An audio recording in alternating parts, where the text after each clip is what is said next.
તો જય દ્વારકાધીશ મિત્રો, બ્લોગમાં તમારા બધાનું સ્વાગત છે। અમે આવી ગયા છીએ ગઢડા। મિત્રો અહીંયા અમારે વેદાંતસિંહને સાકરથી ભારોભાર જોખવાની માનતા હતી અને સાથે અમારે યુટ્યુબમાં બટન આવી ગયું છે। તો તમારા બધાનો દિલથી ખૂબ ખૂબ આભાર।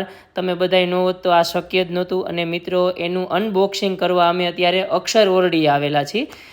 મિત્રો અહીંયા 30 વર્ષ ઉપર સ્વામિનારાયણ ભગવાન રહ્યા છે। તો અમે એવું મનથી એવું વિચાર્યું કે આપણે અનબોક્સિંગ અહીંયા કરી અને પ્રસાદીનું અહીંયા પણ કરાવી અને સાળંગપુરમાં પણ કરાવી। તો મિત્રો અમે અનબોક્સિંગ કરી નાખ્યું છે, જોઈ શકો છો તમે, સિલ્વર બટન અમારે આવી ગયું છે। તો થેન્ક યુ સો મચ મિત્રો।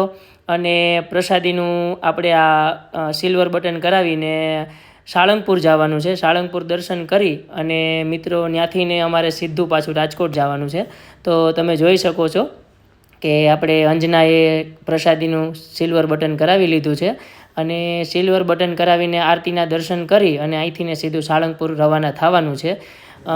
અને મિત્રો અમે ત્યાંથીને હવે નીકળી ગયા છીએ ને આપણે ચા પીવા આવી ગયા છીએ। તો મિત્રો મંદિરની પ્રસાદીની ચા છે, તો ચા પી લીધી છે ને તમે જોઈ શકો છો બધા રેડી થઈ ગયા છે સાળંગપુર જવા માટે।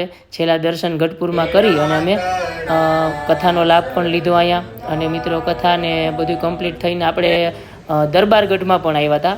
ઉત્તરા બારના ઓરડા, આથમણા બારના ઓરડા અને જ્યાં સ્વામિનારાયણ ભગવાન લીલા કરતા જે વડલા નીચે ત્યાં બધીએ દર્શન કરી અને અહીંથીને સાળંગપુર જવા માટે રવાના થઈ જવાના છીએ। અને મિત્રો બીજું તમને કહેવાનું કે દિલથી ખૂબ ખૂબ આભાર। તમે બધાય ન હોત તો યુટ્યુબમાં બટન ન મળત, એના બદલ તમારા બધાનો દિલથી ખૂબ ખૂબ આભાર। Thank you so much.